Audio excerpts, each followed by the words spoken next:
ಜಮಖಂಡಿ ನಗರದ ಬಸವೇಶ್ವರ ಸರ್ಕಲ್ ಹತ್ತಿರ ದಿನಾಂಕ 5-12-2024 ಗುರುವಾರ ಸಂಜೆ 6 ಗಂಟೆಗೆ ಸುಭಾಷ್ ಆಫ್ಸೆಟ್ ಮಾಲೀಕರಾದ ಸುಭಾಷ್ ಭೋಸ್ಲೆ ತಮ್ಮ ಪೂಜ್ಯ ತಾಯಿಯವರಾದ ಶ್ರೀಮತಿ ಶಕುಂತಲಾ ರಾಮಚಂದ್ರ ಭೋಸ್ಲೆ ಅವರ ಸಹಸ್ರ ಚಂದ್ರ ದರ್ಶನ ಹೂವು ಹಾರಿಸುವ ಕಾರ್ಯಕ್ರಮ ಮತ್ತು ನಮ್ಮ ಮೊಮ್ಮಗನಾದ ಶ್ರೀ ಅಮಿತ್ ಮತ್ತು ಸೌಭಾಗ್ಯವತಿ ಲಕ್ಷ್ಮಿ ಅವರ ದ್ವಿತೀಯ ಸುಪುತ್ರ ಕುಮಾರ್ ಅಥವರಣ ಪ್ರಥಮ ವರ್ಷದ ಹುಟ್ಟುಹಬ್ಬದ ಸಂಭ್ರಮದ ನಿಮಿತ್ತ ಸ್ವಗ್ರಹ ರಾಣಿ ಚೆನ್ನಮ್ಮ ನಗರ ಜಮಖಂಡಿಯಲ್ಲಿ ಗ್ರಂಥಗಳ ಲೋಕಾರ್ಪಣೆ ಸಮಾರಂಭ.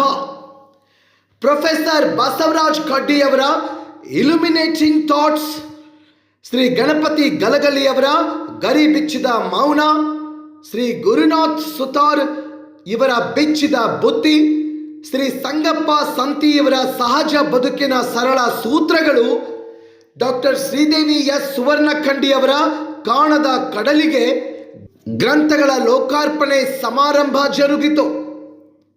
ಇದರಲ್ಲಿ ಅಧ್ಯಕ್ಷತೆ ಡಾಸ್ ಸಂಗಮೇಶ್ ಮಂಟೋಳಿ ಹಿರಿಯ ಸಾಹಿತಿಗಳು ವಹಿಸಿದರೆ, ಗೌರವ ಉಪಸ್ಥಿತಿ ಡಾಕ್ಟರ್ ಸಂಗಮೇಶ್ ಬಿರಾದಾರ್, ಹಿರಿಯ ವಿದ್ವಾಂಸರು ಡಾಕ್ಟರ್ ತಾತಾ ಸಾಹೇಬ್ ಬಾಂಗಿ, ಹಿರಿಯ ಸಾಹಿತಿ ಹಾಗೂ ನ್ಯಾಯವಾದಿಗಳು ಶ್ರೀ ಬಸವರಾಜ್ ಎಡಹಳ್ಳಿ, ಹಿರಿಯ ಶರಣ ಸಾಹಿತಿಗಳು ಡಾಕ್ಟರ್ ಟಿ.ಪಿ. ಗಿರಡ್ಡಿ, ಪ್ರಾಚಾರ್ಯರು ಬಸವಜ್ಯೋತಿ ಪದವಿ ಪೂರ್ವ ಕಾಲೇಜು ಜಮಖಂಡಿ, ಶ್ರೀ ಮಹಾದೇವ್ ಪವಾರ್, ನಿವೃತ್ತಿ ಶಿಕ್ಷಕರು ಬತಗುಣಿಕಿ, ನಿರೂಪಣೆ ಶ್ರೀ ಶಂಕರ್ ಎಸ್ ಲಮಾನಿ, ಮುಖ್ಯೋಪಾಧ್ಯಾಯರು ಹಾಗೂ ಸಾಹಿತಿಗಳು. ಸ್ವಾಗತ ಕೋರುವವರು ಮಂಗಲ ಮತ್ತು ಶ್ರೀ ದತ್ತಾತ್ರೇಯ ರಾಮಚಂದ್ರ ಭೋಸ್ಲೆ, ಯಶೋಧ ಮತ್ತು ಶ್ರೀ ಭಾನುದಾಸ್ ರಾಮಚಂದ್ರ ಭೋಸ್ಲೆ, ಇನ್ನೂ ಹಲವು ಸಾಹಿತಿಗಳು ಬಂಧು ಬಳಗದವರು ಉಪಸ್ಥಿತರಿದ್ದರು. ವರದಿ ರವಿ ದೊಡ್ಡಮನಿ, RD ನ್ಯೂಸ್, ಜಮಖಂಡಿ.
ಜಮಖಂಡಿಯ ಹಿರಿಯ ಚೇತನ ತಾತಾ ಸಾಹೇಬ್ ಬಾಂಗೆ, ಹಿರಿಯ ಸಾಹಿತಿಗಳು ಹಾಗೂ ನ್ಯಾಯವಾದಿಗಳು ಜಮಖಂಡಿ.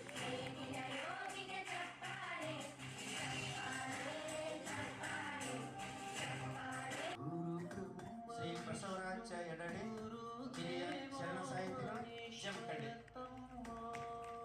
ಶರಣಜೀವಿಗಳು ಬಸವ ತತ್ವವನ್ನು ಮೈಗೂಡಿಸಿಕೊಂಡವರು. ಈಗ ನೋಡ್ಕೊಂಡು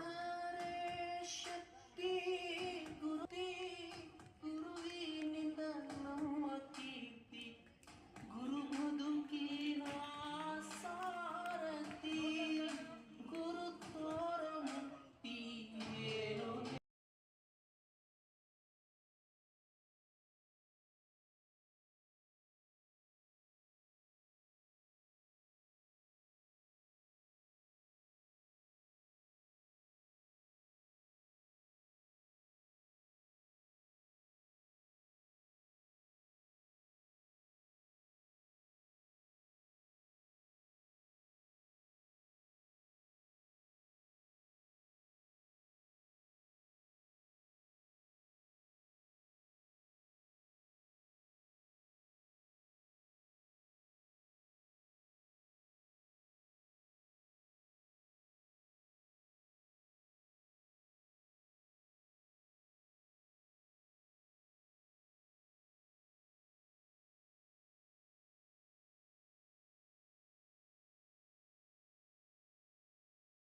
ಕಡ್ಡಿ ಸರ್ ಅವರ 10 ಕೃತಿಗಳು ಇವತ್ತು ಸುಭಾಷ್ ಆಫ್ಸೆಟ್ ಪ್ರಿಂಟೆಡ್ನಲ್ಲಿ ಮುದ್ರಣಗೊಂಡಿದ್ದು ನಾಡಿನಾದ್ಯಂತ ಬಿಚ್ಚಿದ ಬುತ್ತಿ ಕೃತಿ ಈಗ ಬಿಡುಗಡೆಗೊಳ್ಳುತ್ತಾ ಇದೆ. ಅದನ್ನು ಡಾಕ್ಟರ್ ಸಂಗಮೇಶ್ ಮಡೋಳಿ ಸರ್ ಅವರು ನೆರವೇರಿಸ್ತಾ ಇದ್ದಾರೆ. ಒಂದು ಚಪ್ಪಳೆ ಮೂಲಕ ನಾವು ಸುತಾರ್ ಸರ್ ಅವರಿಗೆ ಅಭಿನಂದನೆಗಳನ್ನು ಸಲ್ಲಿಸ್ತಾ ಇದ್ದೀವಿ. ಗುರು ಜಗಜ್ಯೋತಿ ಗುರು ನೀಡುವರು ಮುಕ್ತಿ ಗುರುವಿನಿಂದ ನಮ್ಮ ಕೀರ್ತಿ ಗುರು ಎಲ್ಲ ಕೃತಿಗಳು ವಿಶೇಷವಾದಂತಹ ತಲೆಬರಹಗಳನ್ನು ಹೊತ್ತು ಇವತ್ತು ಇಲ್ಲಿ ಬಿಡುಗಡೆಗೊಳ್ಳುತ್ತಾ ಇದ್ದದ್ದು ಬಹಳ ಸಂತಸದ ವಿಷಯವಾಗಿದೆ. ಸುತಾರ್ ಸರ್ ಅವರ ಬಿಚ್ಚಿದ ಬುತ್ತಿ ಕೃತಿ ಬಿಡುಗಡೆಗೊಳ್ಳುತ್ತಾ ಇದೆ.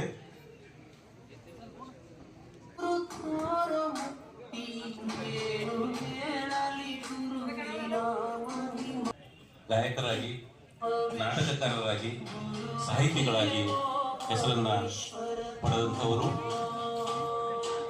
ಅವರಿಗೆ ವೇದಿಕೆಯ ಪರವಾಗಿ ಅನಂತ ನಮನಗಳನ್ನು ಸಲ್ಲಿಸ್ತಾ ಇದ್ದೀವಿ. ಮುಂದಿನ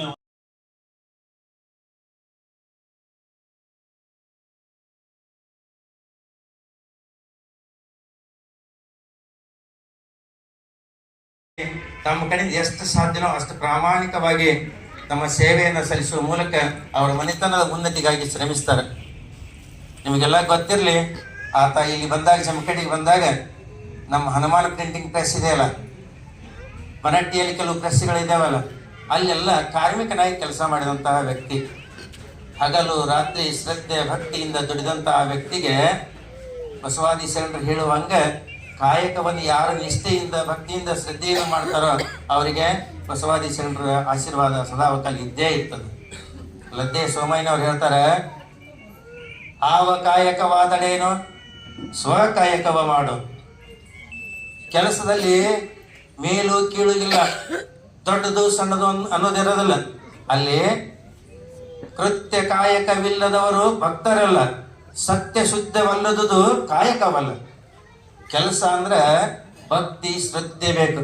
ಯಾರು ಭಕ್ತಿ ಶ್ರದ್ಧೆಯಿಂದ ಕೆಲಸ ಮಾಡ್ತಾರೋ ಅವರಿಗೆ ಆ ಕೆಲಸದಲ್ಲಿ ಕೈಲಾಸವನ್ನು ಕಾಣ್ಲಿಕ್ಕೆ ಸಾಧ್ಯದ ಅನ್ನೋದನ್ನು ನಾವೆಲ್ಲ ಕಾಣ್ತೇವೆ.